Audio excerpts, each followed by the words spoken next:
Assalamualaikum warahmatullahi wabarakatuh. A'udzubillahi minasyaitonirrajim. Bismillahirrahmanirrahim. Alhamdulillahillazi hadana ila siratal mustaqim. Wassalatu wassalamu ala Rasulillah habibina wa syafi'ina wa zukhrina wa maulana Muhammad wa ala alihi wa sahbihi ajma'in. Ayyuhal mu'minun ittaqullah usikum wa iyaya bitaqwallah faqad fazal muttaqun. Wa sallallahu ala nabiyyina Muhammadin wa ala alihi wa sahbihi wa tabi'in. Tabarakallahu rabbul alamin. Muslimin dan muslimat, mudah-mudahan kita semua dirahmati Allah Subhanahu wa taala sekalian. Satu perkara yang kadang-kadang menjadi pelik bagi saya, selama 12 tahun lebih kurang saya memeluk Islam. Daripada beragama Kristian, lalu saya memilih untuk memeluk Islam. Saya belajar Islam, kemudian saya berdakwah bukan saja kepada orang asal Islam, bahkan juga kepada orang bukan Islam di pendalaman Sarawak. Terkadangnya bila saya buat program pencerahan ataupun penerangan tentang Islam di pendalaman, yang rata-ratanya mereka yang datang itu adalah dari kalangan orang yang bukan Islam, yang terang-terang mereka itu duduk di pendalaman dan mereka tidak tahu apa itu Islam. Tetapi bila saya buat program di sana, terkadangnya saya melihat terlebih baik di sana daripada setengah-setengah kawasan di sini, yang kebanyakan kita dari kalangan orang Islam. Kenapa saya berkata begitu? Setengah-setengah masjid atau surau yang saya pergi mana-mana, jika dibandingkan dengan jemaah dengan orang yang bukan Islam yang mendengar penerangan tentang Islam yang saya sampaikan di pendalaman, terlebih banyak lagi yang bukan Islam yang datang nak mendengar Islam itu apa, berbanding dengan tempat yang ramai dari kalangan orang Islam itu sendiri. Apakah kita Islam, kita dah selamat persoalannya sehingga kita tidak ambil berat dalam masalah memakmurkan rumah Allah, tidak mengambil berat dalam masalah duduk dalam majlis-majlis ilmu? Adakah kita rasa kita selesa dah, kita bergerak dari kalangan orang Islam, kita mengucap 2 kalimah syahadah seolah-olah kita dah ada tiket dah, dah ada pasport dah untuk masuk surga, berbanding dengan setengah-setengah dari kalangan mereka yang baru memeluk Islam, yang lahir-lahir ada pasport dah masuk neraka. Tetapi alhamdulillah Allah bagi hidayah, kemudian merekanya belajar Islam. Kalau di pendalaman ni, di kampung-kampung yang mereka memeluk Islam di Sarawak, kalau saya dengan anak-anak buah saya pergi buat program, nak ceritanya, kalaulah masjid itu di sini, dia daripada Gebeng, dia daripada Kemamang, sanggup naik motosikal nak datang, nak dengar, nak bersama-sama dengan program. Tetapi anehnya orang Islam hari ini, rumah tapi masjid tapi surau pun tak boleh nak datang. Banyak yang macam tu. Lalu persoalan yang besar apa dia? Persoalan yang paling besar yang melanda umat Islam hari ini, krisis yang paling besar sekali, kita Islam tetapi kita tidak ada hidayah. Islam tetapi Islam la yabqa mina Islam ila ismuhu. Mereka ni Islam tetapi nama semata-mata. Kalau Indonesia ada popular Islam KTP, Islam kad pengenalan dia kata. Ya, saya sering ulang-alik Jakarta, menyiapkan buku-buku baru, penulisan baru, dan juga sering dijemput ceramah di universiti-universiti di Indonesia. Istilah yang popularnya dia panggil Islam KTP. Kalau di belah-belah Indonesia ni, remaja-remaja Islam dia bertatu yang perempuan itu biasa, fenomena biasa. Ya, remaja Islam yang umur belasan tahun, awal 20-an bertatu itu, mereka ini pula perempuan, itu perkara biasa. Tetapi pengalaman saya ceramah di universiti-universiti di Malaysia ini, termasuk juga di sekolah-sekolah menengah dan sebagainya, saya melihat fenomena itu tidak ada bezanya kita dengan Indonesia. Ya. Saya pernah ceramah di sebuah sekolah menengah. Dikumpulkan pelajar-pelajar di Dewan. Kemudian bila dia kumpul semua pelajar perempuan, saya tanya berapa orang, berapa ramai semua, guru dia kata 300 orang. Pelajar tingkatan 3, 4 dan juga 5. Kemudian bila saya ceramah, saya membawa modul yang biasa saya bawa. Lalu bila saya tanya soalan, saya melihat budak-budak ni, pelajar-pelajar ini tak boleh nak pergi. Saya tanya soalan, berapa ramai dari kalangan kamu yang jaga semayang sehari semalam 5 kali cukup? Tak ada seorang angkat tangan. Saya jadi muskil. Kok dia rasa dia kira dengan datang bulan kot. Saya kata yang datang bulan tu tak payah kira, yang tu buang jauh-jauh. Yang cukup bulan angkat tangan 5 kali sehari semalam. Tak ada seorang angkat tangan. Saya menjadi muskil. 300 orang tak ada seorang pun angkat tangan mengaku dia semayang cukup sehari 5 kali sehari semalam. Lalu saya tukar automatik modul saya. Kemudian saya buat nakal-nakal sikit bagi dia senang hati. Saya tanya, berapa ramai dari kalangan kamu yang ada 2 power? Oh, semua 300 angkat tangan. Mana ada boyfriend? Boyfriend ada belaka. Harap angkat tangan belaka, suka belaka. Saya pun usik-usik. Tadi budak-budak jadi gelak, suka apa semua. Kemudian saya main bom sekali. Bila bom sekali, nangis belaka. Budak-budak ni nangis, dok tunduk, dok sosek ni. Kemudian saya arahkan semua guru dalam dewan tu supaya keluar. Saya kata guru-guru yang ada dalam ni dipersilakan keluar, jauh daripada dewan ni. Biarkan saya dengan pelajar. Bila guru-guru keluar belakang dah jauh dah, saya tanya soalan. Dalam keadaan budak-budak ni menangis lagi, saya tanya soalan apa dia? Berapa ramai dari kalangan kamu yang telah pun pernah mengadakan hubungan seks? Tahu tak? 300 angkat tangan dalam keadaan menangis. Barak. Nak kata apa? Dalam tu 300 orang tu pelajar dalam dewan, tak ada budak Iban, tak ada Bidayuh, tak ada Cina, tak ada India, tak ada.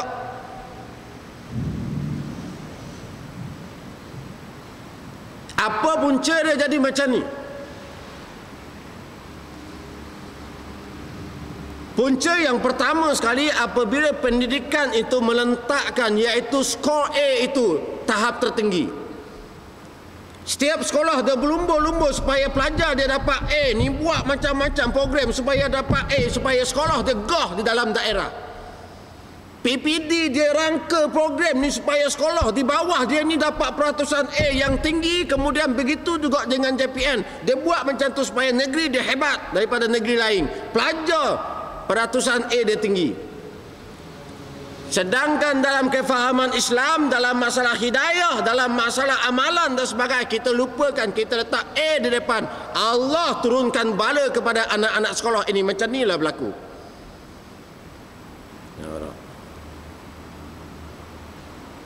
Apabila pemimpin masuk kampung, keluar kampung, bandar dan sebagainya, dok sebut dalam masalah pembangunan ekonomi tak habis-habis, tak pernah cerita dalam masalah dosa pahala, tak pernah cerita dalam masalah azab dan nikmat. Allah turunkan bala. Hari ini tak habis-habis kes sambung, kes bunuh dan sebagainya. Jenayah semakin meningkat. Sebab kesedaran agama dari kalangan masyarakat tak ada. Allah turunkan bala macam ni, tetapi kita tak sedar pun. Yang penting bagi kita, aku boleh makan lagi, anak bini aku boleh makan lagi, okey, itulah kita. Pemikiran yang cukup aneh sekali. Bila saya masuk Islam, saya bercampur dengan orang-orang Islam macam ni lah yang saya jumpa banyaknya. Satu tahap dulu saya, bila saya ceramah di Melata-Melata ni, Sulu Semenanjung ni, kadang-kadang dijemput ke Sabah, ke Labuan dan sebagainya. Kemudian ada satu keinginan, saya nak masuk berdakwah di pendalaman balik di Sarawak. Berdakwah pada kaum saya sendiri, kaum Bidayuh, kaum Iban dan sebagainya ni. Kebetulan ada anak-anak buah yang saya Islamkan, yang saya hantar di pondok belajar. Kemudian bila cuti saya bawa pergi bersama dengan saya masuk pendalaman. Bagi dia training dia supaya nanti bila dia keluar belajar dia biasa dah, dia boleh buat sendiri. Sebelum saya nak buat tu, persepsi saya apa dia? Berdakwah kepada orang yang asal Islam ni pun susah dah. Berdakwah kepada orang yang asal Islam, yang sepatutnya boleh reti dah Islam pun susah dah. Kita kata kau ni, dia kona kau ni. Kita boh kau ni, dia kona kau lain pula. Ada je padahal dia kona tu bukan betul pun, salah je semuanya. Duk kedai kopi, duk belawang sama-sama geng. Tok Khatib baca khutbah dah. Bila tu khatib baca khutbah dah, kita masuk ke dalam masjid, kita nak semayang ke duduk lalu. Hak tu berbalah tak habis-habis. Amba duduk kedai kopiah bergelak je, umur dah 60 tahun dah, kopiah molek dah, tapi tak balah dalam hal hak macam tu je. Patut lama dah tahu pun. Hak ni kata ni, hak ni kata gini, kan duduk lalu sebab khutbah tu dengan khutbah tu rukun dia kata. Kena duduk lalu semayang apa lagi? Tu hati baca khutbah dah. Hak ni kata dak kena semayang juga sebab nak hormat masjid. Memuliakan masjid dah, sebab tu balah-balah gitu. Saya gelak, relax, saya dengar tak ada lagi tanya aku. Kalau tanya aku dua-dua kena ni kan. Dalam hati nampak tak? Ada masalah langsung dok balah dalam hal macam tu. Kalau pakak-pakak kita ni ngaji sungguh, ngaji sungguh jenis hak suka ngaji ni, insya-Allah bab macam tu kita tahu belaka dah, tak ada dah kita nak balah. Hak ni jual pula nama dia, nak kuatkan pendapat dia. Dia kata ustaz di TV kata. Allah, guna pula nama ustaz di TV. Hak ni pula ni power sikit lagi. Oh, ustaz program, tanyalah ustaz. No, tiap-tiap minggu tubik sama tanyalah ustaz, nak tunjuk power. Padahal ustaz tu tak khabar pun. Tapi nak tunjuk dia ni pendapat dia ni kuat. Mari daripada mana? Dia khabar ustaz tu. Khabar nama tok guru tu. Nampak tak? Bila saya dengar saya gelak je. Ni semua mengarut belakang ni. Ya, masyarakat kita lah ni. Muslimin dan muslimat sekalian. Lalu persoalan apa dia? Hak paling besar sekali dalam masyarakat hari ini. Punca kepada krisis yang melanda umat Islam kita hari ini mana-mana pun. Saya bila saya berdakwah di pendalaman Sarawak, mula-mula saya masuk dulu, persepsi saya apa dia, susahnya nak berdakwah kepada orang bukan Islam ni. Sebab pada orang Islam pun susah dah. Ya, tetapi ternyata bila saya start masuk di pendalaman Sarawak, antara perkampungan yang mula-mula saya masuk di Lubuk Antu di Seri Aman. Kawasan tu, daerah tu, dia bahagian, dia nama bahagian tu Seri Amang. Lepas tu kawasan perkampungan tu taklah kecil tu, nama dia Lubuk Antu. Kalau dulu memang betul, situ Lubuk Antu lah, banyak hantu dia kata, orang situ katalah. Tapi orang ni tak ada hantu dah, orang yang jadi hantu belaka dah. Lah ni, nampak? Sebab dah ada resort ada belaka dah, kedai comel pun ada belaka dah. Tapi dia pendalaman lagi, tapi dia ada resort. Baik, yang dimiliki oleh Hilton. Jadi hantu tak ada lah, sebab saya set Mas Alih banyak pergi dino pakai underwear semua. Hantu tengok pun malu. Hantu tak berani dah datang situ bah. Nampak tak? Hak Cina, hak Melayu pun sama ke pergi situ. Tak ada, sebab Sarawak ni bebas. Tak ada penguat kasar agama nak takat-takat, tak ada. Dia tak macam sini. Sarawak semua boleh belaka. Nampak tak? Kelak-kelak Malang ni mana ada pergi cek-cek, spot-cek, tak ada. Kalau spot-cek wayang je. Nah, dia masuk depan, dia keluar ikut betul belakang. Macam tu ya, Sarawak ni macam tu lah. Ya, baik.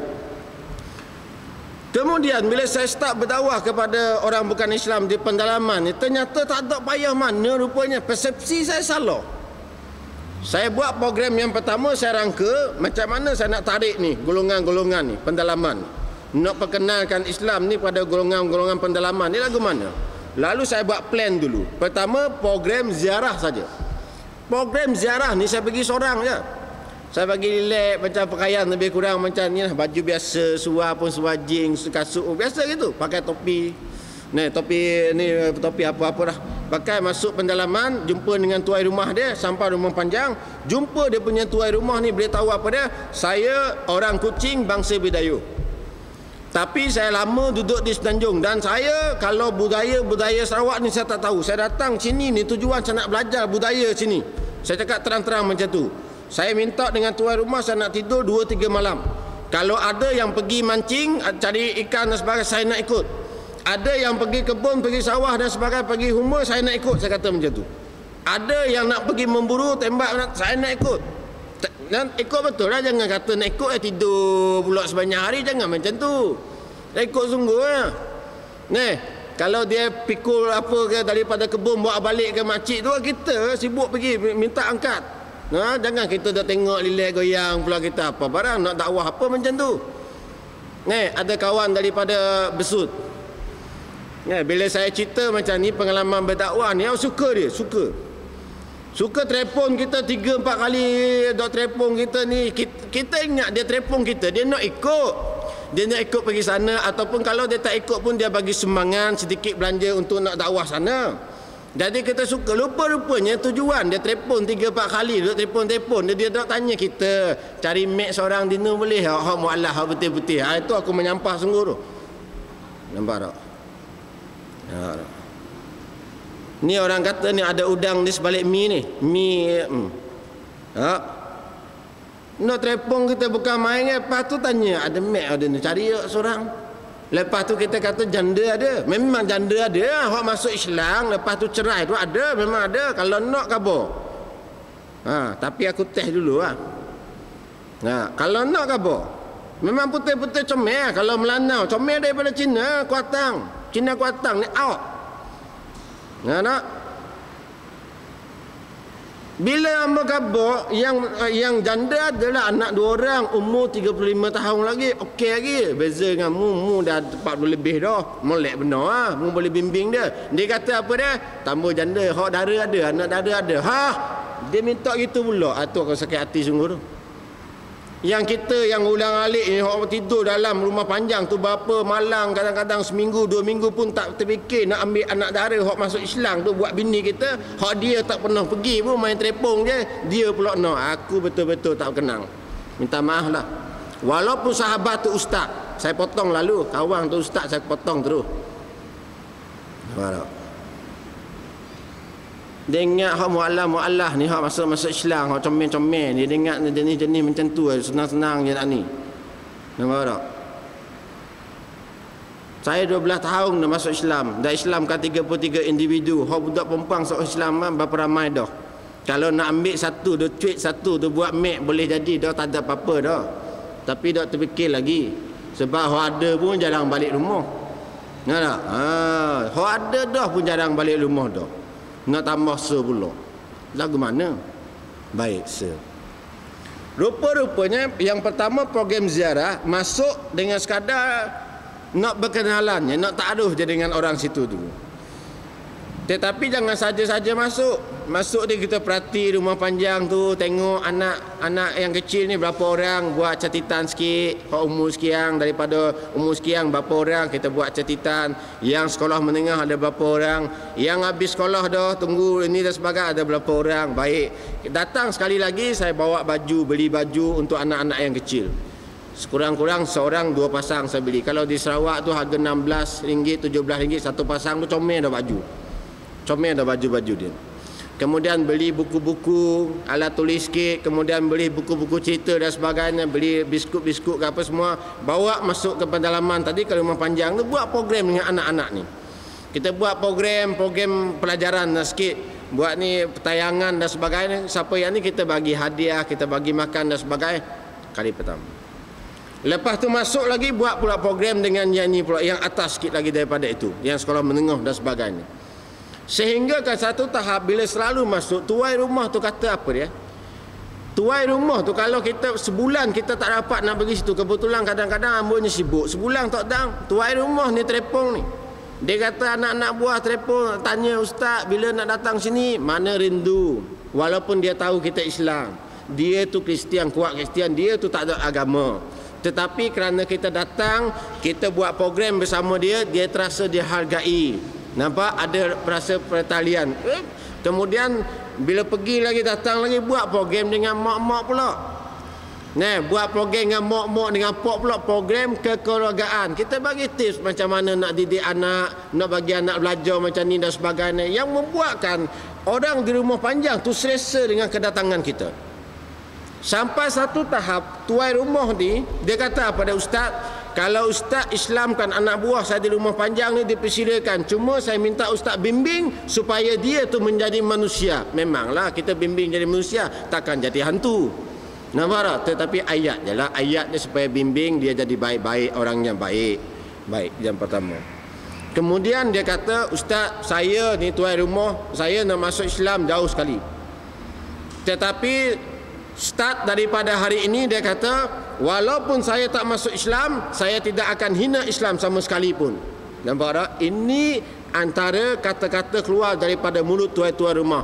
Tetapi anehnya, orang Islam kita sendiri lebih banyak hina Islam daripada orang bukan Islam. Pengalaman saya daripada hidup dalam keadaan beragama Kristian, saya pernah bertugas di gereja di Bandar Sunway di Selangor. Saya pernah bertugas di gereja di Bandar Kelang di Selangor juga. Abang pertama saya bekerja sekarang ni bertugas di gereja di Pelentong di Johor. Abang kedua saya dulu pernah bersama-sama dengan saya di gereja di Bandar Sunway. Kemudian saya memilih untuk memeluk Islam, saya belajar Islam. Hasil penelitian saya melihat orang Islam sendiri banyak hina Islam lebih daripada orang bukan Islam.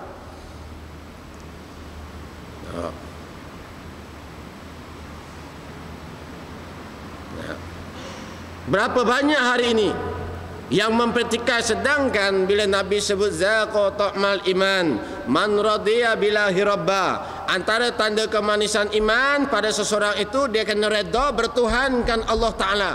Redha bertuhankan Allah Ta'ala antaranya, kata Syekh Idris Ar-Mambawi rahimahullah Ta'ala, kamu kena redha dengan segala ketentuan yang melibatkan hukum hakam, peraturan-peraturan dan undang-undang daripada Allah Ta'ala. Mu kena terima sebab mu makhluk, Allah itu Al-Khaliq menciptakan kamu. Allah lebih mengetahui mana yang terbaik bagi kamu manusia yang dia ciptakan. Tiba-tiba boleh kata pula nak makan sup tangan sup kaki gigi kelatang ah. Ni bengong ni bengong. Boleh kata pula tak sesuai pula zaman ni dan sebagainya. Mu siapa dia nak pertikah hak Tuhan buat? Mu boleh hidup sampai hari ini pun atas ihsan daripada Allah Ta'ala tu. Masih lagi izin kamu tu untuk hidup udara dia hidup. Mu pertikai pula dengan Allah Ta'ala. Nak kata apa? Imam Nawawi rahimahullah Ta'ala disebut antara Allah, syarat Allah nak terima amalan manusia apa dia? Yang pertama, Allah tilik dari sudut hati. Tilik dari sudut hati ni Allah nak tengok apa dia? Allah nak tengok akidah kita terlebih dahulu.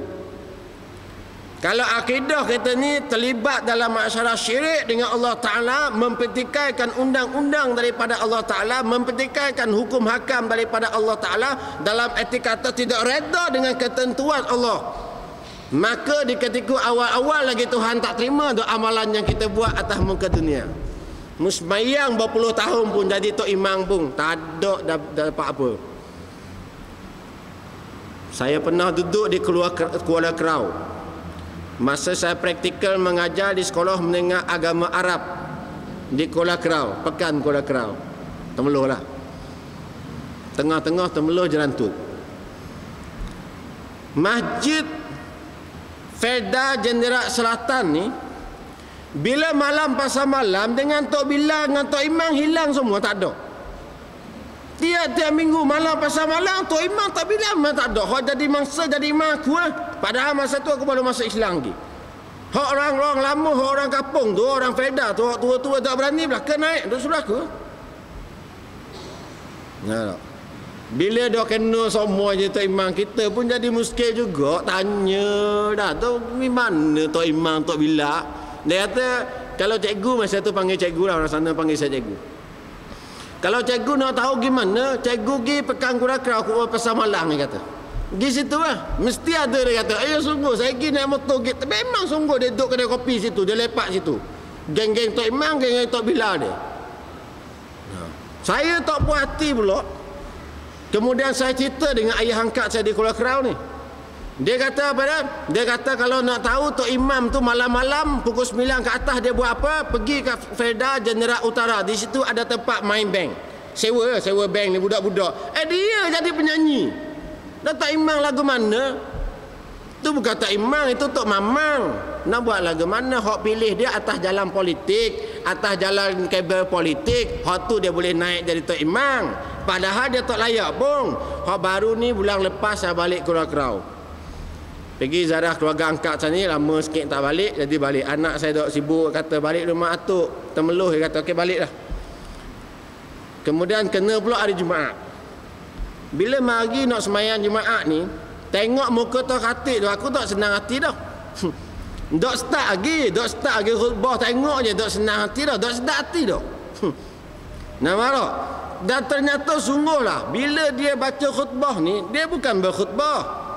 Dia baca khutbah teks. Tiba-tiba dia kata, dan berkatalah Sayyidina Ali Al-Khattab radhiyallahu anhu.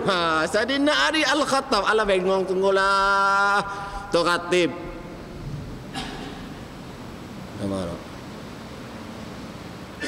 Bila dia kata macam tu, saya pandang kawan sebelah ni tak kenal pun, tapi kawan lah, sama-sama jemaah. Saya pandang, dia pandang saya tu, kawan tu tak geleng kepala. Saya pandang orang sebelah lagi lagi dah cebik mulut gini. Kalaulah teks tu salah, hak Jabatan Majlis Agama Islam Pahang buat teks khutbah tu salah, Sayyidina Ali Al-Khattab takkan dia hak baca tak boleh nak perbetulkan lalu.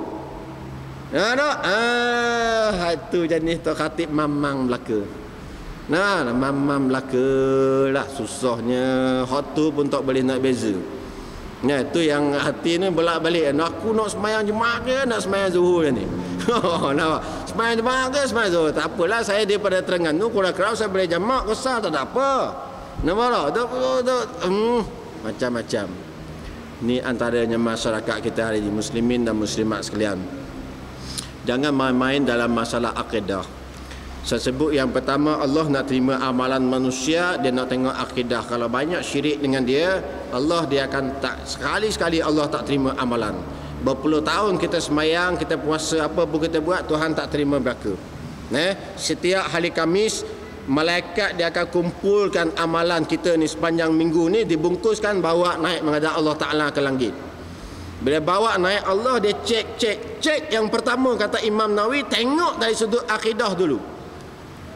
Kalau akidah syirik ni, akidah tak terima segala ketentuan daripada Allah Ta'ala, Allah perintahkan malaikat bawa turun balik, hempah atas muka. Cuma kita tak rasa masa kita hidup ni. Yang kedua, Allah tilik juga melalui hati juga nak terima amalan manusia. Apa dia? Niat. Allah tengok niat, innama a'malu binniat. Tengok niat dulu. Sebab itu niat sebelum nak buat kerja satu-satu ni, jaga. Tengah-tengah buat pun kena jaga. Lepas buat pun kena jaga juga. Mula-mula niat lillahi ta'ala. Tengah-tengah buat tu, orang mula dah puji dah, kembang kepil lubang hidung, lari dah niat nak tunjuk ke orang dah. Tak? Lepas pula dah buat dah, mengungkit pula, kalau aku tak ada tadi jadi pengurusi majlis, habis amalan ni jengkeleng program. Nampak tak? Mula dah habis pahala lenyap belaka. Ada jenis macam ni malaang ni. Baik. Ni pula kena pula kalau kita salah pilih menantu. Salah pilih menantu, dapat menantu hantu je. Nak kata lagu mana? Menantu hantu ni bila pak mertua datang ke rumah, mak mertua datang ke rumah, maghrib 7.30, 6.30 dia siap dah. Tak pernah pakai serbang. Dia pusing serbang tu besar daripada tok imam masjid lagi serbang dia pakai. Pak mertua datang lah. Tapi bila mak mertua balik dah, maghrib 7.30, isyak pukul 8.30, 5 minit nak isyak lagi. Isteri tanya, bang, maghrib nak habis dah, dah siap lagi. Nampak tak? Tengok depan TV lagi. Beramal kerana mak mertua, kerana pak mertua. Inilah dipanggil menantu hantu.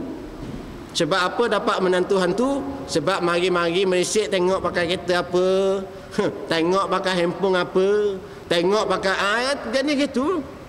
Kereta lebih-lebih dulu tengok pakai kaca je. Sedangkan dekat kaca tu kitab Belanda hak dia nadah mana-mana. Tengok kaca, Allah kau mangak ni bakal natu aku. Tak jadi, reject lalu. Walaupun kitab banyak dalam kereta kaca dia. Ni masyarakat hari ni. Saya kadang-kadang berasa sedih juga. Ada sayang-sayang saya hak masuk Islam dengan saya. Ngaji pondok sampai 7-8 tahun pun. Boleh dah buka kitab Arab pun boleh buka dah mengajar pun. Tapi bila nak kahwin, jenis hak masuk Islam kadang-kadang keluarga buang terus. Kalau Cina ni kadang-kadang buang terus. Ada India kalau buang terus, ada payah nak balik ada. Jadi bila dia nak masuk Islam, tak ada keluarga nak bantulah. Adik-beradik semua tak ada yang bantu. Kena pula bakal ni pula minta hantaran 15,000. Dia nak cari piti mana? Tak? Dia nak cari peti mana? 15,000 hantaran itu ini lagi nanti berapa banyak dia nak habis. Sepatutnya kalau mu'allah ni bagi senang je lah. Apa payah sangatnya. Nah, tak? Yang penting anak kita insya-Allah selamat dengan dia. Yang tu je penting pun. Saya wakil lah sahabat-sahabat hak mu'allah ni. Nampak tak? Supaya jangan berkira sangat. Sebab ramai dari kalangan mereka masuk Islam kena buang keluarga. Tak ada siapa nak bantu dia.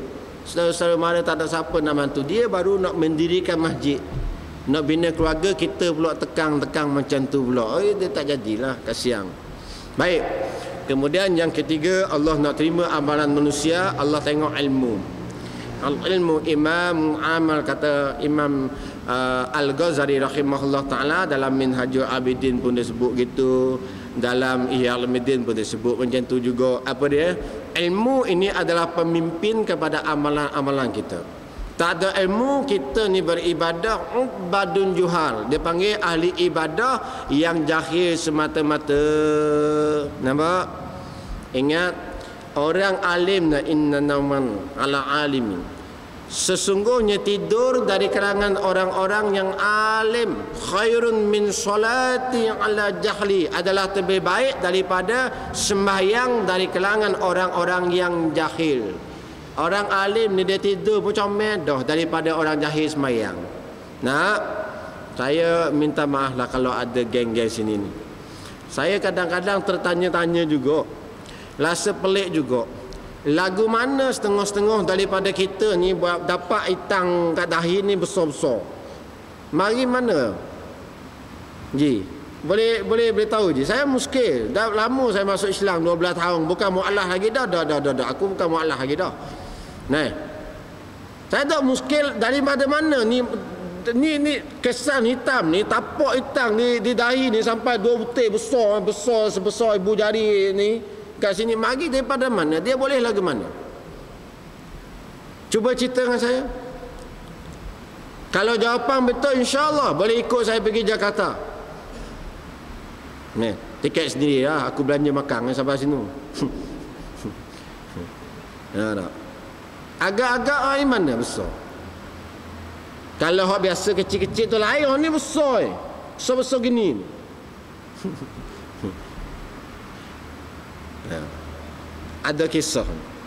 Baru-baru ni saya baru balik dari Jakarta, baru 3 hari lah balik dari Jakarta. Ada jemputan ceramah di Universiti Gajah Mada dan juga Universiti DUIN. Baik. Kebetulan ada jemputan daripada sahabat untuk pergi ke Kebun Jeruk. Kebun Jeruk ni terletak di pusat lah, di Jakarta Pusat. Kemudian di Kebun Jeruk ni markas terbesar tabligh. Saya pergi situ, subhanallah, hebat dah. Walaupun saya bukan orang tabligh, tapi saya merasa hebat. Hebat dengan orang-orang dan sebagainya, dengan dia punya jualan dan sebagainya. Terlebih hebat lagi bila orang yang jual tu, yang perempuan-perempuan tu, pakaian memang tak senonoh lah. Tapi aku pun jadi pelik juga. Macam mana dia orang ni boleh ni? Ni campur apa semua. Tak apalah, itu Indonesia dia punya pasal lah. Tetapi saya dapat satu cerita. Antara cara nak buat besar sini ni, hitang dahi ni, dia kata apa dia? Minyak panas. Minyak panas tu takut dekat bekas sikit, lepas tu letak jari ni sikit, tahan sikit. Bila tahan sikit jari dekat minyak panas, celup sikit, lepas tu letak sini, tekan buat sama. Tekan buat sama. Jadi hitam besar. Padang pun. Ceritanya apa dia? Golongan yang buat kerja ni awal-awal dulu, selepas daripada kewafatan Nabi sallallahu alaihi wasallam, adalah dari golongan Khawarij dalam sejarah. Khawarij ini telah diikrarkan, dideklarkan, dan mereka telah terkeluar daripada Islam. Masa zaman Saidina Abu Bakar As-Siddiq, mereka ni antara yang mengatakan zakat tak ada dah, fardu, Nabi dah mati dah, mana ada nak bayar zakat dah dan sebagainya. Banyak benda yang dia petikaikan. Yang akhirnya sahabat-sahabat besar ni mengatakan mereka ini terkeluar daripada Islam. Tetapi mereka tak terima. Tak terima mengatakan mereka keluar daripada Islam, lalu nak tunjuk pada masyarakat bahawa mereka ni masuk Islam, masih hebat lagi Islam. Dia buat ni tanda hitam saja, buat tanda hitam di dahi supaya nak menunjukkan betapa banyaknya mereka semayang, lamanya mereka sujud dalam semayang. Nah, lo ni ada juga golongan-golongan macam ni. Tapi jangan bila kita nampak besar ni Khawarij, jangan kata macam tu lah. Nampak tak? Kan tak pasal-pasal saya pula yang kena. Dok lah, tapi nak ceritanya kita ni seolah-olah nak apa dia? Nak mengikuti iaitu cara-cara golongan-golongan Khawarij suatu ketika dulu. Saya tengok tok-tok guru yang saya belajar pondok mana. Kadang-kadang saya tengok tok-tok guru ni tak ada pun hitam, ada pun sikit-sikit lecek gitu ya. Sedangkan tok guru Haji Hashim, kalau kita tengok tuan guru Haji Hashim pondok Pasir Tumbuh tu, tak ada besar-besar macam tu.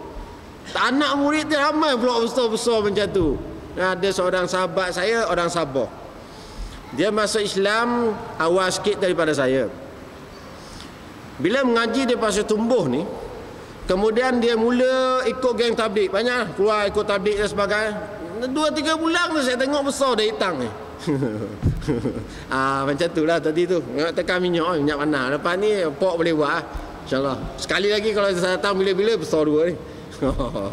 Macam-macam. Baik, muslimin dan muslimat sekalian, ilmu penting. Sebab saya teringatlah dulu masa saya mengaji dulu, masa saya mula-mula masuk Islam, saya memilih yang pertama sekali untuk mempelajari Islam, belajar di pondok-pondok.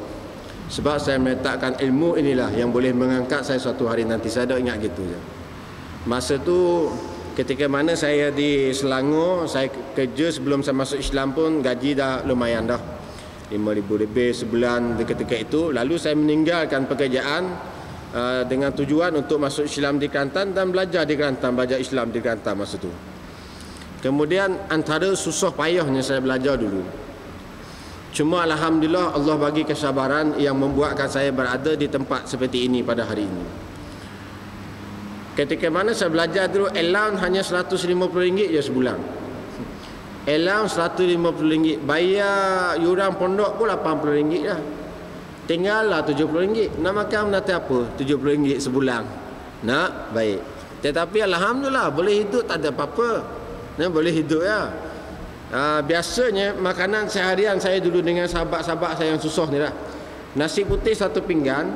Lepas tu ikan bilis tu, ikan bilis dia buat sambal, kalau ada kuah tu kan, 1 senduk tu letak dekat nasi 60 sen 1 pinggan.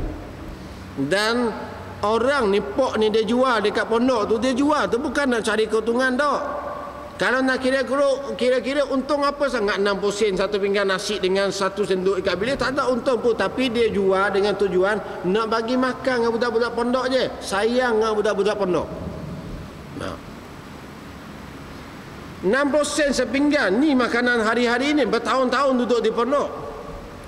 Ada ketikanya bila tak ada duit sangat ni, beli 3 pinggan, boh dekat talam, makan 5 orang. Antara geng saya makan dulu budak-budak Kemboja hok masuk Islam, hok belajar situ. Hok budak-budak Kemboja ni kalau cuti pondok, dia cari duit mana, lagu mana, dia beli kain, kemudian dia masuk kampung-kampung dalam ni, dia jual kain. Sampai macam tu sekali. Saya terfikir masa tu, susah sangatlah belajar, duit tak ada apa semua. Satu tahap nak balik Kuala Lumpur, nak kerja balik, nak tinggalkan belajar. Tetapi bila lihat anak-anak Kemboja ni, budak-budak Kemboja, sahabat-sahabat ni, yang dia ni saya rasa lebih susah daripada saya lagi, tapi boleh bertahan. Kenapa aku tak boleh? Lalu saya pun tahan juga, alhamdulillah. Cuma ada jugalah sekali-sekala makan sedap. Bukanlah sepanjang tahun makan nasi 60 sen tu tak. Bila ada tahlil boleh makan sedap lah. Kena pula tok guru sayang dengan saya masa tu. Apabila ada tahlil, kali orang pertama dia cuit, suruh cari orang lain, saya lah dia cuit tu, cari geng malam ni kita pergi tahlil. Kadang-kadang pula tok guru pula cuit dia jadi tekung, suruh ganti jadi tekung. Lagi malam tu aku makan 2 kali ganda lah. Tekung tekung letih bah. Sebab tu kalau kita biasa-biasa tekung, tuan rumah kena bukuh bagi tekung bawa balik rumah. Dia gitu. Baik. Lalu kadang-kadang boleh fikir-fikir balik susah ni, saya cerita juga dengan sayang-sayang ni. Sayang-sayang hok Kemboja, hok susah-susah, saya kata apa dia, kita ni belajar tak ada pitih. Makan pun jemu dah hari-hari makan gini ni, bertahun dah. Jadi gini lah, kita kena istiqamah sikit sembahyang hajat. Tiap-tiap hari jangan tinggal. Saya dah sebut macam tu dengan sahabat saya. Nah, sembahyang hajat minta apa? Agak-agak. Sembahyang hajat minta benda? Agak-agak. Dah nampak? Gelak gambar. Sembahyang hajat minta orang kampung tu supaya ada orang mati terus, supaya tahlil tiap-tiap malam ada tak berhenti. Nah tak? Tapi saya tak sanggup buat Saya tak sanggup, aku pun tak sanggup buat juga. Tapi cuma sebut je lah. Kita kena sembahyang hajat betul-betul ni. Minta supaya orang kampung ni mati sama. Bila nak habis ya tahlil rumah tu, ada lagi mati supaya sambung sama. Jangan buat lah. Tu zaman-zaman nakal masa ngaji dulu. Baik, ketiga dalam masalah ilmu. Kemudian yang keempatnya, syarat Tuhan nak terima amalan manusia juga dia mesti mengikut kaedah syarak dia panggil. Imam Nawawi sebut dia mesti mengikut kaedah. Kita ada ilmu bab semayang dah. Ada dah bab semayang okey belaka dah. Tiba-tiba malam kita tak semayang isyak. Kita tak semayang isyak malam, kita tidur, pukul 4 pagi kita bangun, kita buat tahajud lalu. Tuhan terima tak tahajud tu? Terima tak saya? Tak terima lah isyak pun tak semayang. Subuh tak semayang. Yang fardu subuhnya tak semayang. Tiba-tiba 8:30 semayang duha. Bengong sungguh nateng.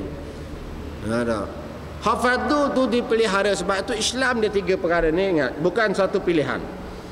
Umat Islam hari ini sudah menjadikan 3 perkara ini sebagai pilihan bagi mereka. Hak tu yang buat Islam ni kelihatan lemah. Padahal Islam tak lemah, tapi umat yang lemah. Yang pertama, mempelajari ilmu Islam itu dengan tujuan apa dia?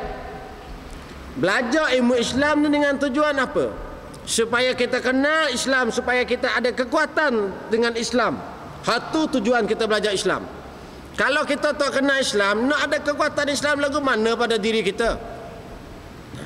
Saya dah sebut sama, antara punca umat Islam hari ini gagal kerana tidak ada hidayah. Bila tidak ada hidayah, kekuatan tidak ada. Bila kekuatan tidak ada, rumah tapi masjid ya, rumah tapi surau. Di ketika mana azan Allahu Akbar, Allahu Akbar, dia pasang TV ni kuat lagi. Rumah dekat masjid ya, dah azan dah, basuh kereta tak berhenti, basuh habis. Kereta tu besar lagi daripada azan, daripada sembahyang. Puncanya apa? Dia punca tak ada hidayah lah. Pertama, belajar ilmu Islam dengan tujuan supaya kita kenal Islam, supaya kita dapat kekuatan daripada Islam yang kita kenal. Yang keduanya, melaksanakan ilmu yang kita ada ni, yang fardu kita jaga, kita pelihara, yang sunat ni kita buat sekadar kemampuan kita tetapi dengan istiqamah. Yang sunat kita buat sikit, tu kita mampu, tapi istiqamah. InsyaAllah yang istiqamah tu Tuhan akan hadirkan kemanisan dalam ibadah kita. Kalau setakat buat fardu je, sunat tak buat, tak berasa apa ibadah, memang takkan rasa apa. Dia ibarat dia kalau kita makan nasi putih. Nasi putih ni yang fardu. Takkan nak makan nasi putih ya?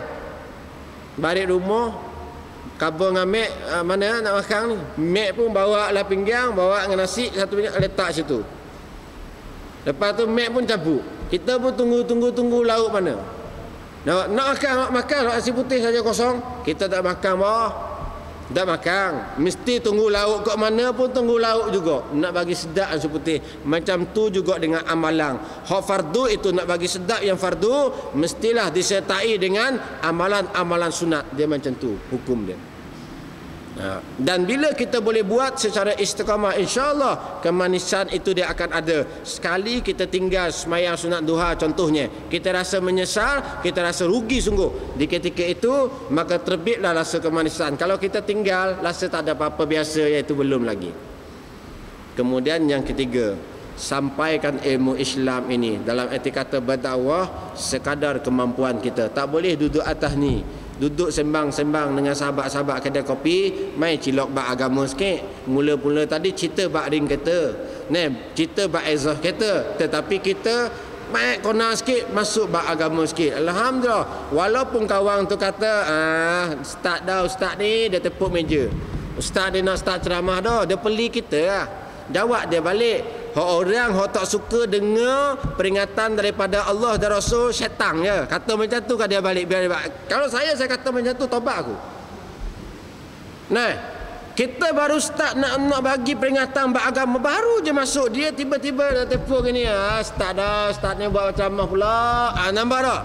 Jawab lalu. Hak tak suka dengan peringatan daripada Allah dan juga Rasul, syaitan ya, anak-anak iblis. Apa gitu ya? Biar dia angkat kaki lagi ya. Mana? Payah sangat baru cerita beragama dah ngata dah peli macam-macam dah. Cuma janganlah jadi macam ada 3 geng orang tua di Bukit Besi.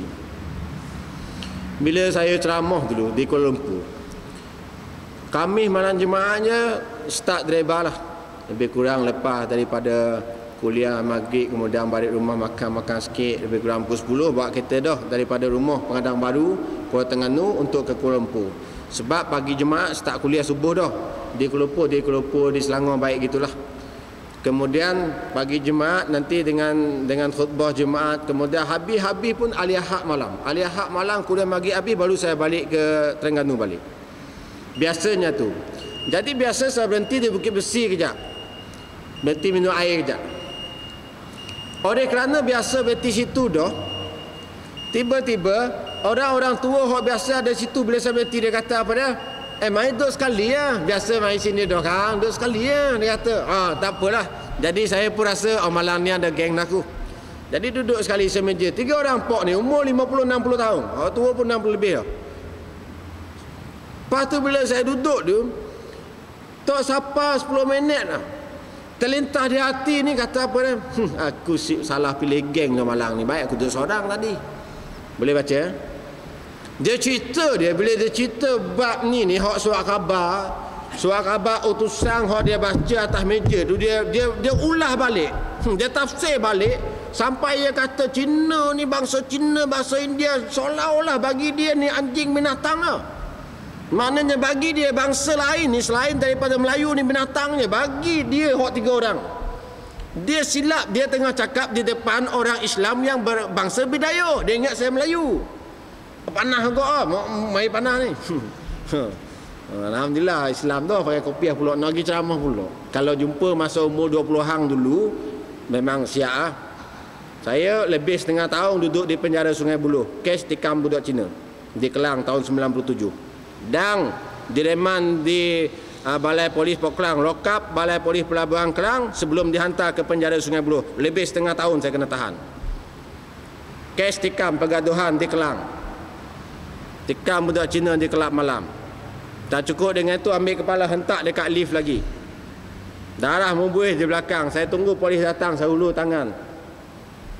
Bila bicara pospon kes tak ada saksi. Semua saksi tak ada naik. Akhirnya dilepaskan keluar. Kalau tak bertahun tu kena dalam tu. Bila dia cerita pasal bangsa ni, tengok bangsa lain macam binatang, jadi panas jugalah. Lepas tu saya hormat lagi pasal orang tua. Saya pun kata apa dia, Pak minta maaf lah. Kata saya ni asal Sarawak, saya bukan orang Terengganu. Lepas tu boleh dia dengar macam tu, dia kata dah warna orang Sarawak boleh cakap ganu pekak gini. Siap mu kejap lagi dah hati aku. Kata dah nak buat lagu mana, 8 tahun dah duduk Terengganu, kahwin orang Terengganu, mesti boleh lah kata gitu kan. Lepas tu dia pun cerita lagi. Saya pun masuk sikit lagi, minta maaf Pak, hamba ni asal bukan Islam, dulu Kristian. Hamba kata gitu. Bila kata je gitu dia mu'allah mu'allah terus. Celaka punya orang tu.